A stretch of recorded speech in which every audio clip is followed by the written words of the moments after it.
And how Yeah. did you gain acceptance? Well, it was 27 years ago we first came to Australia, and just people they couldn't even spell Buddhism, let alone know what Buddhism was. So imagine like going around the streets dressed like this, but you got some really good stares, but it's a great advertisement. You know, like they couldn't sort of ignore you dressed like this. But we went out there and we engaged with people, and because we engaged with people, soon that Australians, not just Australians, human beings are very kind as long as you're not uh, giving them a hard time and accepting their views, they'll accept your views. So we managed to build up a strong community over the years. But it was tough at first because we didn't have any money, we didn't have a place to stay, so it was very tough. But little by little, when people got to trust you, that was the most important thing.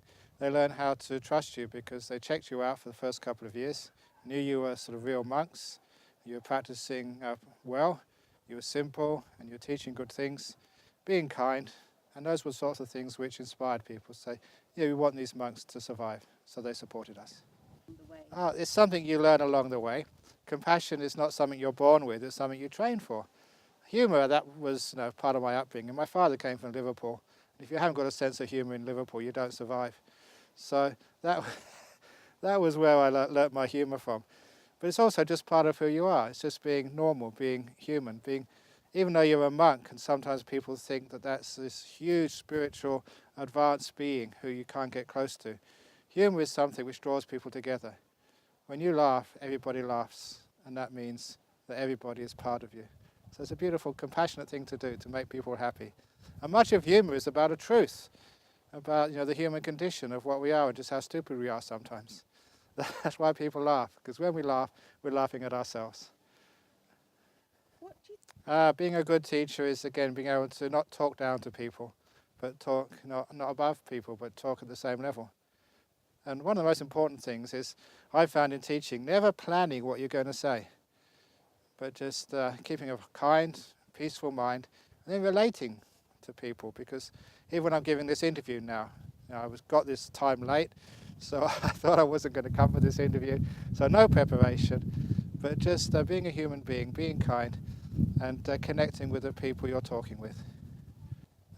Relevant to people's lives, because Buddhism is all about just ending the problems and troubles and difficulties in life, and it's just learning how new ways of doing things.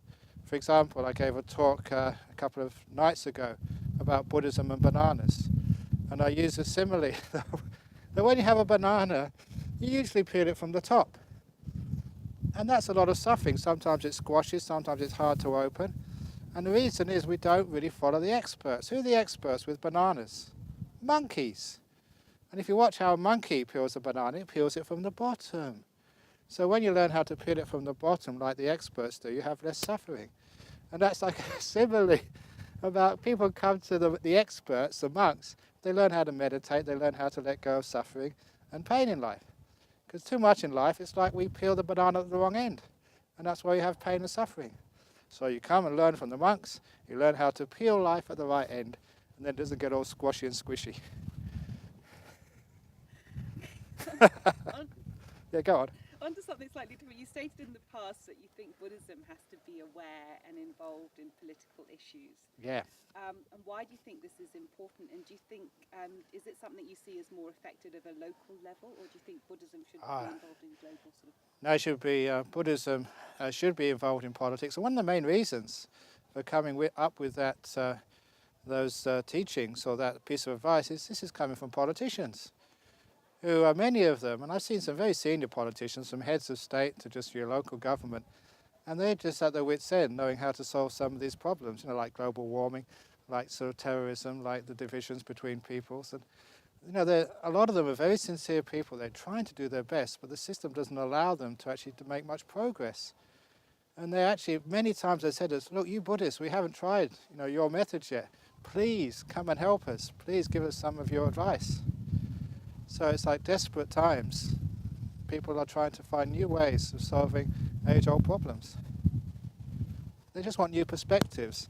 Because Buddhism is a new religion to the West, it's got some very great perspectives on how to deal with reconciliation especially, and forgiveness, and learning how to bring people together. And on this East-West thing, Buddhism is still often described as an Eastern religion. Yeah. But you sort of more sort of regarded as a Western monk. Do you think these distinctions are helpful? No, they're not really sort of distinctions at all, because I spent a lot of time in Indonesia, in Malaysia, in Singapore, in Thailand, in Sri Lanka, Hong Kong.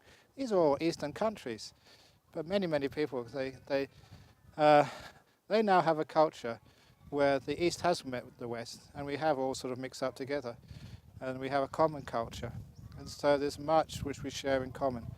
You look at someone from sort of Asia, you know, they've got red blood, they've got two eyes and a nose, their tears are as salty as my tears. They smile and laugh at the same jokes as I laugh at. So we have so much in common in our lives that there's hardly any difference at all. So it's very easy for me to go over to Indonesia, to Bangkok, to Malaysia, to Singapore, to Sri Lanka, and really turn people on, because you know, you can be honest, you can be upfront, you can teach from the heart, and you can bridge that gap. So it's the honesty. The honesty, the down-to-earthness, and the relating Buddhism to people's daily lives, and humour as well. An example, I was in Hong Kong recently. After I left, one of the nuns at the temple said, "Thank you for coming. Before you came, I was not allowed to laugh. Every time I smiled, people said, no, Buddhists aren't supposed to do that. When you came here and smiled and everyone was happy, now I can smile as well. Thank you so much." So it's like Western culture coming into Hong Kong and changing culture. It's not really Western culture, it's just human culture. Can you briefly describe the role of the Jhana Grove Retreat Centre? The Jhana Grove, yes. So this place we're standing at now, this is our monastery.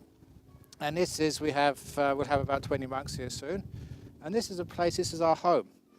So, you know, just like you need a home where you, at the end of the day after work, you can go and relax, just be with your family. This is our family. So we like sort of, you know, if you don't mind, keeping non-monks out in the evening so we can hang out together.